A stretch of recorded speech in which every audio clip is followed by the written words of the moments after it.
بسم اللہ الرحمن الرحیم۔ ناظرین السلام علیکم، میں ہوں آغا محمود الحسن لودھی، سچی کھری سیاسی باتوں کے ساتھ۔ ناظرین آج دو مسئلوں، دو ایشوز پر بات ہوگی۔ پہلی بات تاتا کی نگری سے منسوب شہر لاہور سے چند قدم کے فاصلے پر واقع دریائے راوی اور دوسری زراعت پر بات ہوگی۔ زراعت کو تو ویسے ہی امارات اور کھنڈرات کی شکل میں تبدیل کر دیا گیا ہے۔ یہی ایک وجہ ہے کہ شہر لاہور میں جتنی بھی قریب زرعی زمینیں تھیں ان سب کے باغات اور سبزیوں والے کھیت سارے ختم کر کے وہاں سوسائٹیاں بنا دی گئی ہیں۔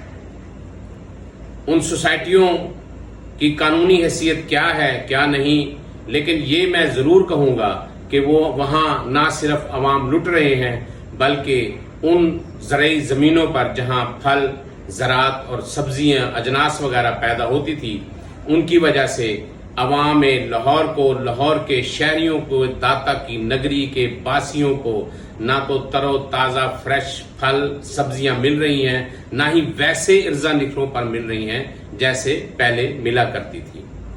اس کا ذمہ دار کون ہے، اس کی طرف بھی ہم چلیں گے۔ دوسری طرف آتے ہیں ہم دریائے راوی کی طرف۔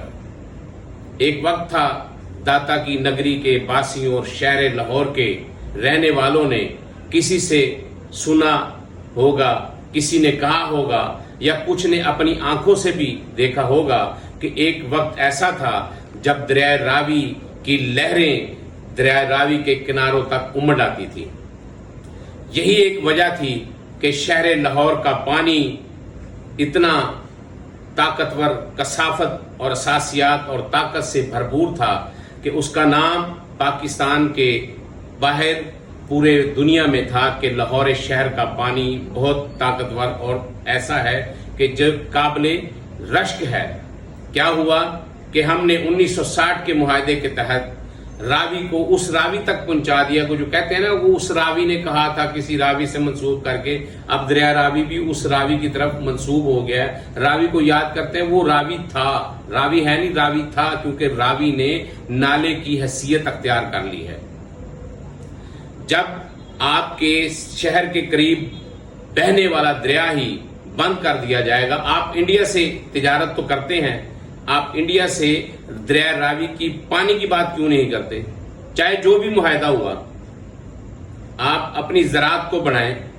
آپ نے اپنی زراعت کو ختم کر کے وہاں تعمیرات شروع کر دی ہیں۔ دوسرا بڑا نقصان یہ ہوا کہ پہلے میں قربان جاؤں ان سیاستدانوں کے، قربان جاؤں ان حکمرانوں کے ماضی کے آج تک کہ جنہوں نے ہمارے حریف، ہمارے حلیف درینہ دائمی نے اپنے ملکوں میں ڈیم پر ڈیم بنائے اور ہم نے حکومتوں کی ٹانگیں کھینچی۔ ہم نے سڑکیں تو بلیک ٹاپ کرنی ہی کرنی تھی، ہم نے گلیوں کی سولنگ ختم کر کے انہیں بھی کنکریٹ سے بنا دیا۔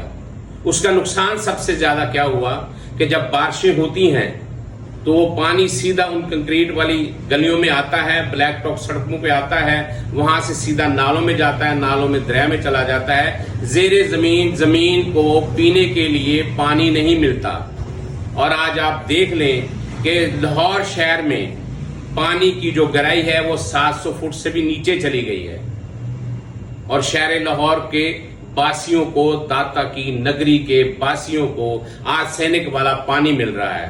آپ دیکھ لیں اس شہر کے کسی حصے میں چلے جائیں، واسا کی کارکردگی کو چھوڑ دیں، واسا جو کرتا ہے مجھے بھی پتا ہے، آپ کو بھی پتا ہے، لیکن یہ دیکھیں کہ پینے کے پانی میں گٹر کے پانی کی ملاوٹ اور بو آ رہی ہے۔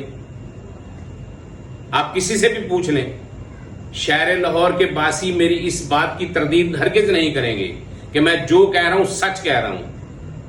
اب واٹر فلٹریشن پلانٹ لگانے چل پڑتے ہیں۔ آپ شہر کی جو بنیادی اور بیسک چیز ہے، صحت کی، معاشرے کی، زراعت کی، اس پہ توجہ نہیں دیتے۔ پینے کا صاف پانی آپ دے نہیں سکتے تو باقی آپ ہمیں کیا دیں گے؟ بیسک چیز ہے، بیسک چیز پانی۔